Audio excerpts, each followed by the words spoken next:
Voilà, donc de retour sur ce plateau, c'était là le message d'unité du président de la République qui s'adressait ce jour-là à tous les compatriotes via un briefing spécial qui avait été organisé dans ces mêmes studios, Maman Angebi, où nous nous trouvons. Mesdames et messieurs, Nazongi Lisusu Nabino Pona, Koyama invité Nabisu Aliboso, il s'appelle Monsieur Isidore Kwanja.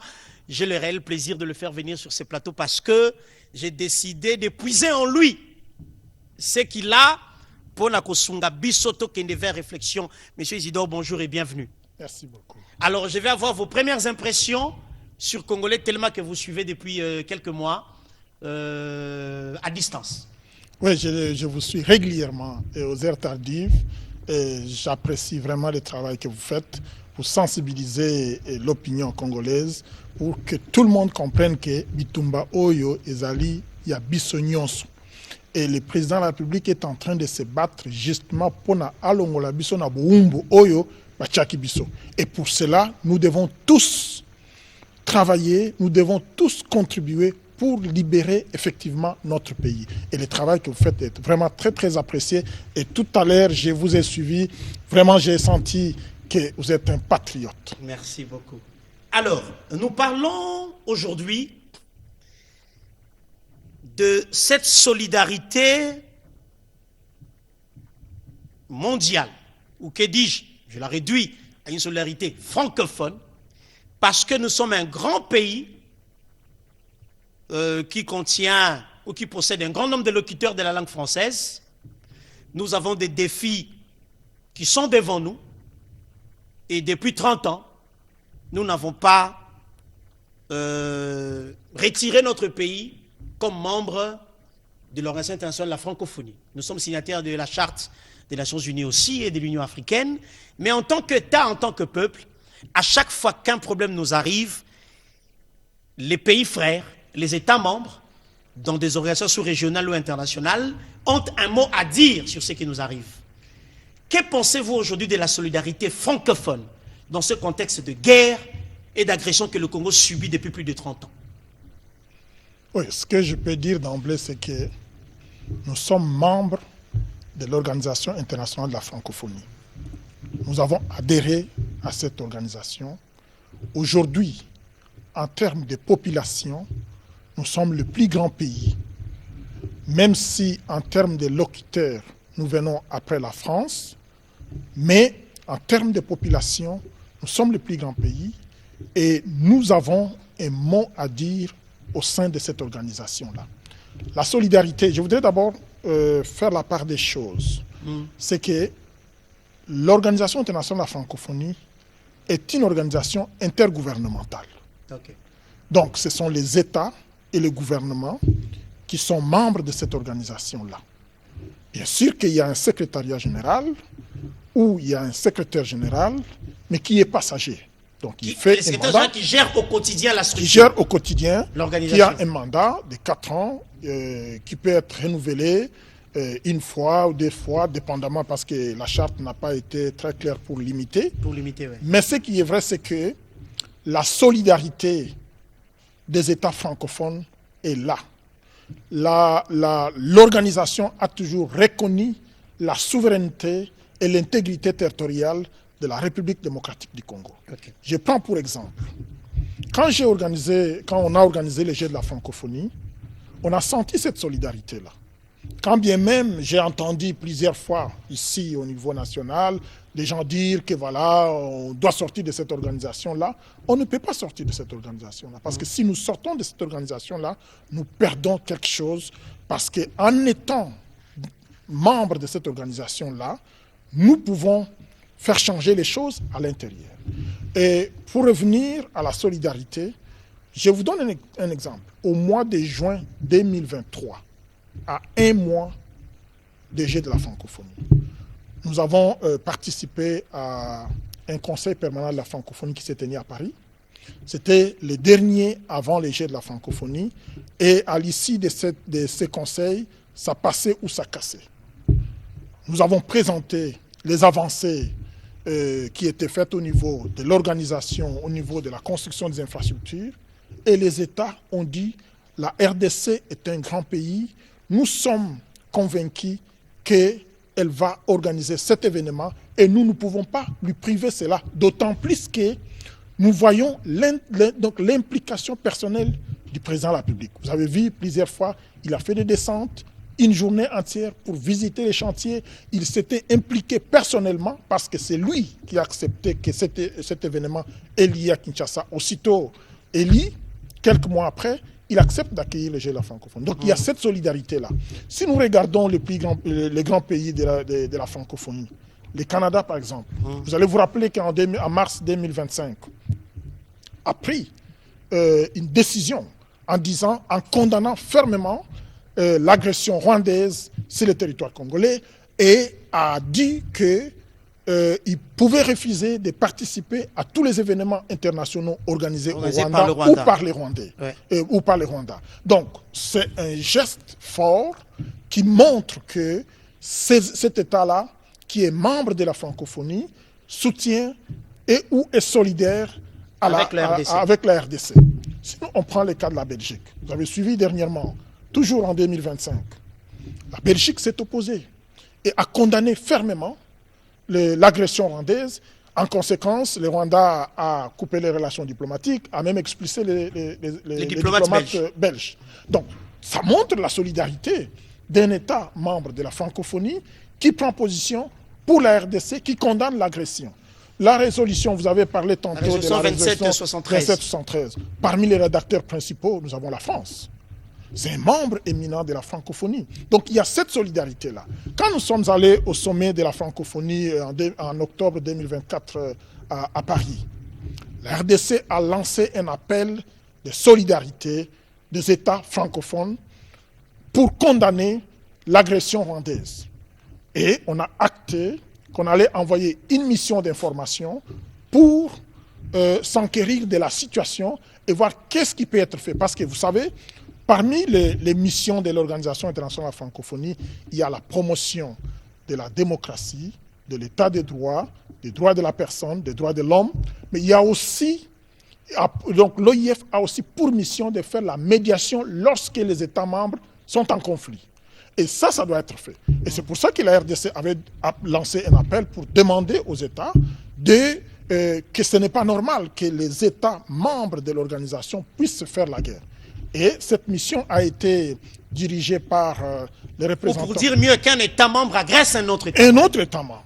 Et l'OIF, justement, a envoyé une mission ici à Kinshasa, je pense au mois de juin 2025.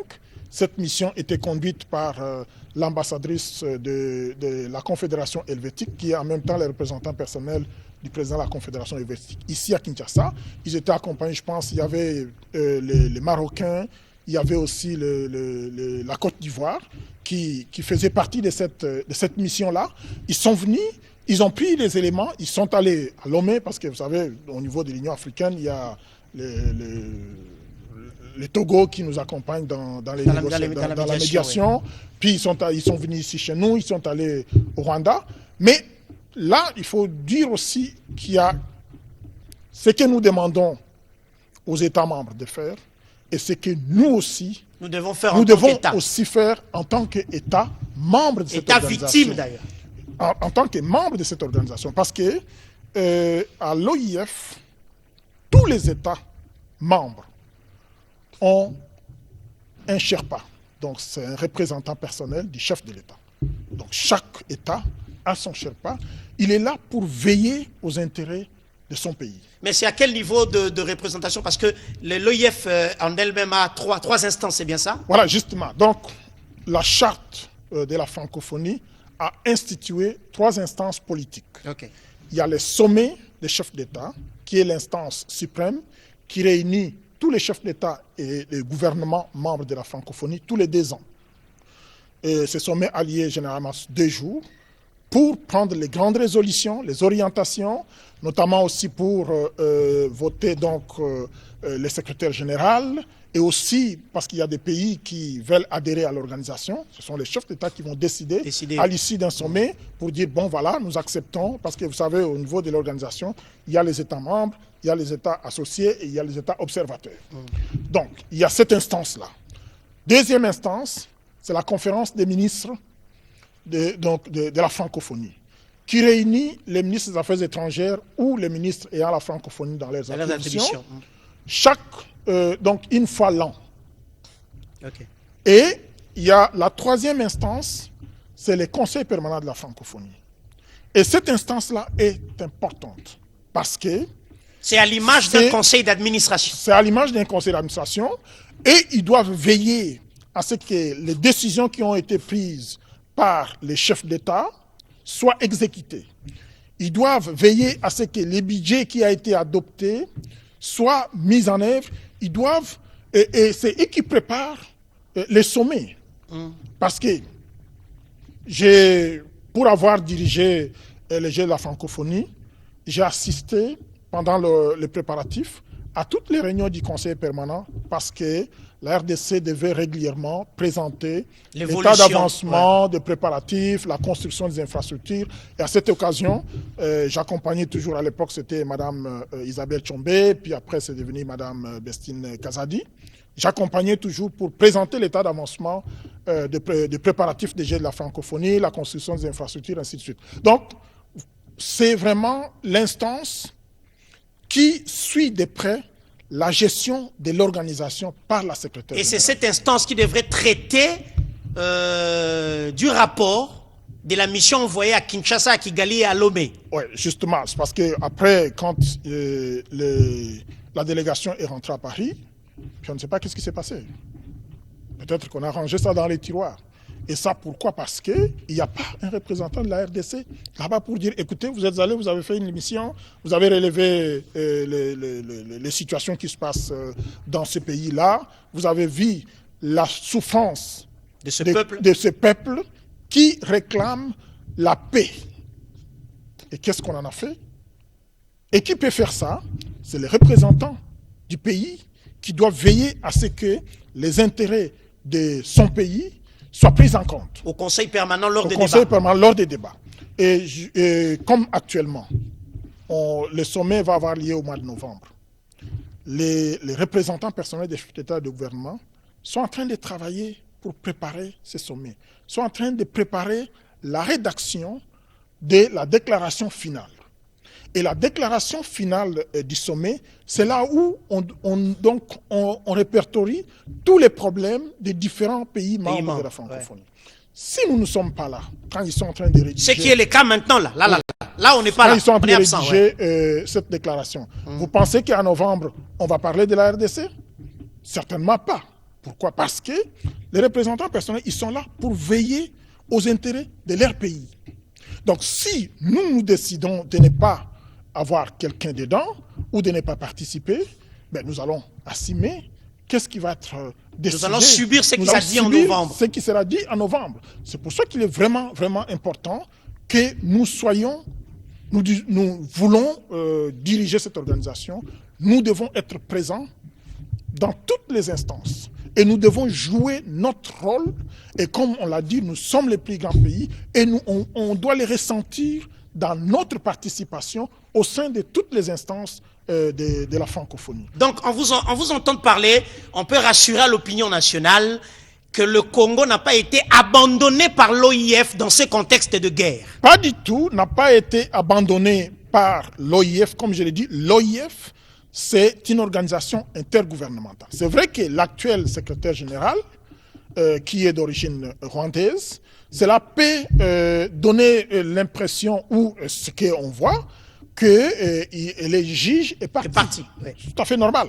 Mais pour, justement, éviter que cela soit effectif, c'est que si nous avons notre représentant, il doit veiller aux intérêts de la RDC. Très bien. D'autant plus que la RDC est en train de présenter une candidate pour le poste de secrétaire général. C'est vraiment important que nous soyons là où ça se décide, que nous suivons de plus près pour qu'on ne puisse pas nous jouer un tour. D'autant plus que celle qui dirige est en même temps candidate à sa propre succession. À sa propre succession.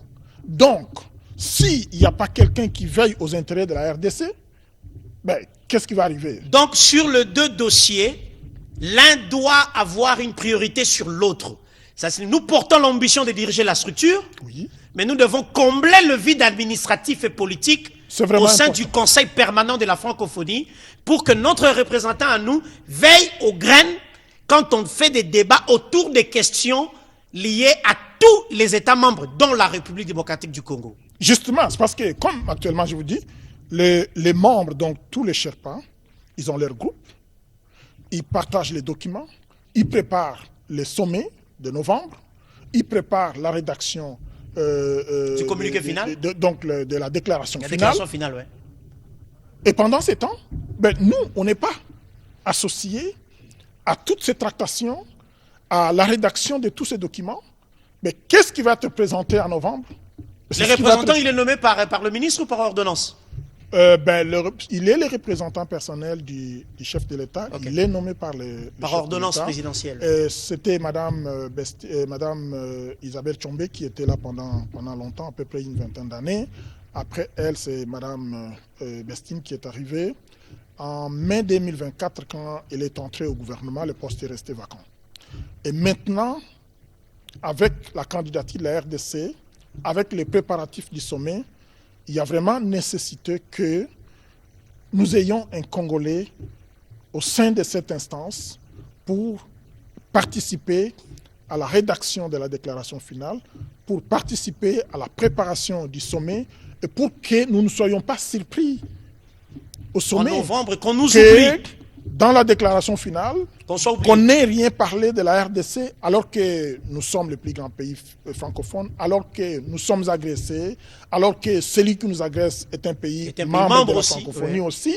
Donc, c'est vraiment important que nous soyons là, que nous le disions et que nous condamnions cela, comme cela a été fait aux Nations Unies.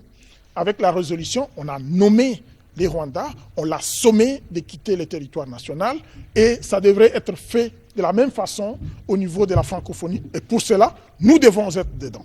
Alors, donc, M. Isidore Kwanja, aujourd'hui, nous pouvons confirmer à l'opinion que la somme, le résultat que nous voulons atteindre est une somme des efforts conjugués sur différents fronts, notamment à travers une organisation aussi importante que l'OIF. C'est vraiment important et ça se fait à plusieurs niveaux. J'ai vu par exemple notre candidate qui est allée au Canada, l'ambassadeur du Canada l'a accompagné partout et toutes nos ambassades font ce travail-là, ceux qui sont dans les pays francophones, de sensibiliser les États pour qu'on puisse nommer, on puisse choisir notre candidate. Donc c'est vraiment important, c'est un travail qui doit être fait à tous les niveaux. Donc, notamment le Conseil permanent, qui est une instance importante de la francophonie. Très bien. Alors, est-ce que l'on peut aujourd'hui dire que l'ambition que nous portons de prendre le contrôle du secrétariat général de la francophonie est une ambition, 1, légitime, 2, politiquement, nous en avons besoin pour continuer à mettre la pression et atteindre les résultats que nous voulons, le retour effectif de la paix? Justement, d'abord, vous allez réaliser que après l'élection du président de la République, comme président de la République démocratique du Congo, il a fait le tour du monde pour sensibiliser les États, pour replacer les pays sur la scène internationale. Et les résultats, on les voit. Il y a donc au Conseil permanent au Conseil de sécurité des Nations Unies, nous sommes là. Au Conseil des droits de l'homme, nous sommes là. Le président a été le président de l'Union africaine. Aujourd'hui, on est en train de se battre pour prendre la direction de l'Organisation internationale francophonie.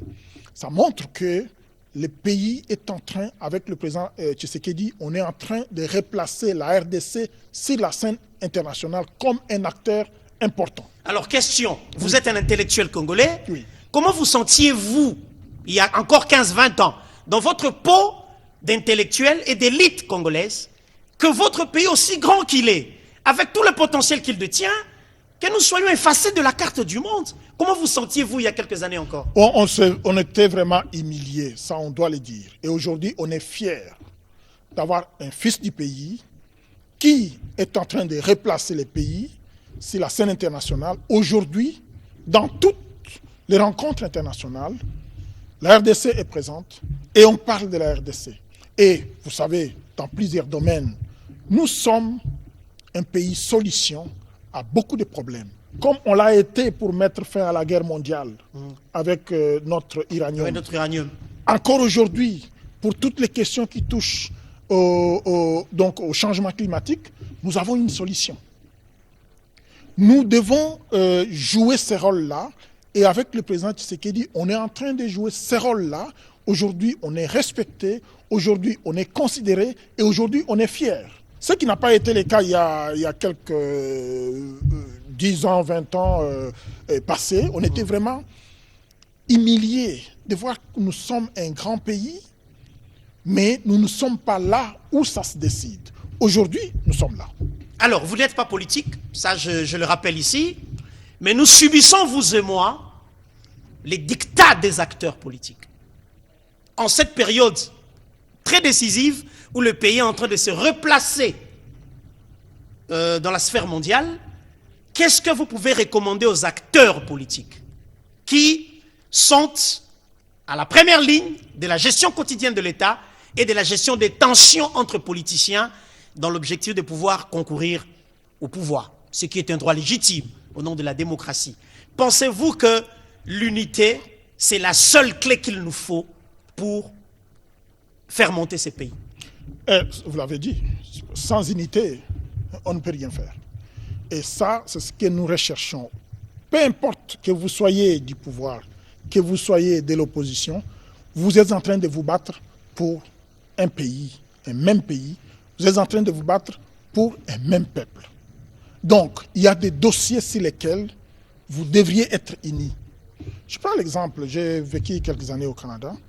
Quand il y a des dossiers qui touchent à l'intérêt national, l'opposition et le pouvoir se mettent d'accord. Ils se réunissent. Parce que là, il ne s'agit pas de nos idéologies et tout ça, il s'agit de l'État.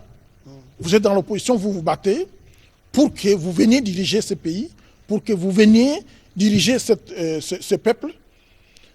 Vous n'avez pas, lorsque les choses sont bien faites, vous ne pouvez pas juste balayer d'un revers de main. Je pense que ça, c'est vraiment important. Nous devrions intérioriser cela en se disant, nous avons un seul pays. Et nous nous battons pour ce pays-là. Nous nous battons pour ce peuple-là. Si aujourd'hui, ce qui est en train d'être fait, on voit, en plus du fait que nous dépensons beaucoup d'argent pour la guerre, ouais. Mais on voit les universités qui poussent, oui. On voit les aéroports en construction, on voit les routes, on voit des hôpitaux, on voit beaucoup de choses qui sont en train d'être faites.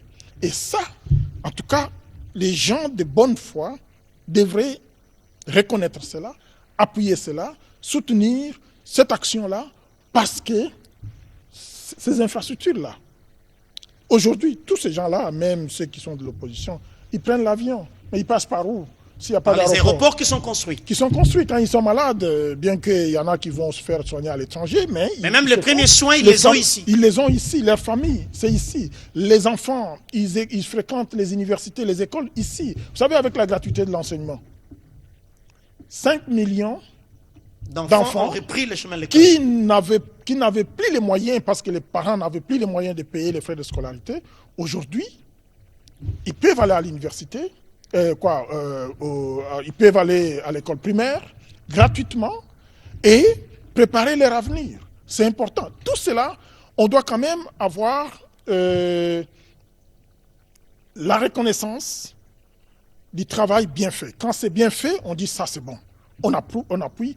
Que l'on partage l'idéologie de tel ou tel, qu'on ne partage pas, mais quand les choses sont bien faites, les gens devraient reconnaître cela. Et nous le voyons avec le président Tshisekedi, on sent vraiment quelqu'un qui a la volonté de développer ce pays. Et je suis sûr que si nous mettons fin à cette guerre, tout ce qu'on est en train de voir ici, les constructions des hôpitaux, des routes, des aéroports, ça va être multiplié par 2, par 3. Et ça, c'est pour le bonheur du peuple congolais.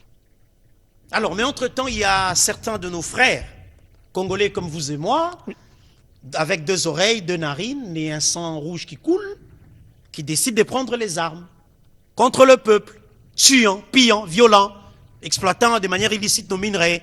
Si je vous mets en face d'eux, en 30 secondes, vous leur dites quoi? Ben, je leur dirais carrément, ils font fausse route et ils paieront cher parce que vous ne pouvez pas combattre votre propre pays. Vous ne pouvez pas combattre votre peuple. Sinon, vous vous battez pour diriger qui? Si vous devez éliminer ceux que vous êtes en train de dire que voilà, vous protégez. Non. Je pense que les Congolais doivent avoir cette conscience-là. Nous sommes un grand pays. Nous avons 450 tribus, mais nous nous entendons. Et nous sommes unis. Aujourd'hui, s'il y a quelque chose qu'on ne peut pas nous enlever, c'est le fait que les Congolais sont unis. Les Congolais veulent rester unis. Et ça, il n'y a personne qui peut nous diviser. Peu importe tout ce qu'ils sont en train de faire, ils doivent savoir qu'ils vont échouer parce que l'unité, c'est ça que tous les Congolais veulent, qu'ils soient à Goma, qu'ils soient à Bukavu, qu'ils soient à Gemena, qu'ils soient à Chikapa. Tous se sentent Congolais, ils veulent rester Congolais. Et ça, c'est vraiment important. Très bien. Alors, on va terminer cet entretien qui était très nourri et très riche. J'en suis moi-même le premier bénéficiaire. Et je pense que c'est le cas pour les téléspectateurs qui nous regardent depuis quelque part dans le monde entier. Mais nous avons aussi ce que nous attendons de notre diaspora. Je vous ai entendu dire que vous avez vécu quelques années au Canada, ce qui fait qu'il est arrivé à un moment donné de votre vie où vous regardiez votre pays de l'extérieur. Mais la lecture que vous aviez de l'extérieur, en nous regardant, et une fois que vous avez renoué avec le pays, est-ce que la réalité est la même? Est-ce que vous ne comprenez pas aujourd'hui que le pays avait réellement besoin de vous? Avec votre potentiel, vous êtes resté longtemps dehors et qu'aujourd'hui, autant nous bénéficions de ce que vous nous apportez, autant nous attendons ceux qui sont encore là-bas, qui viennent nous rejoindre. Tout ce que je peux dire à mes compatriotes qui sont dans la diaspora, oui, à un moment donné, nous étions là pour critiquer tout ce qui se passe en RDC, mais quand nous sommes rentrés au pays, on voit la réalité du pays, notre place est ici, sincèrement. Moi, je vais vous dire, j'ai fait 20 ans auprès de l'administration publique canadienne.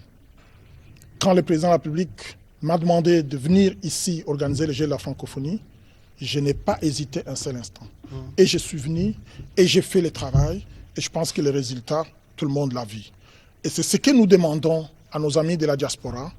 Vous avez de l'expérience, vous avez de l'expertise, mais le pays a besoin de vous.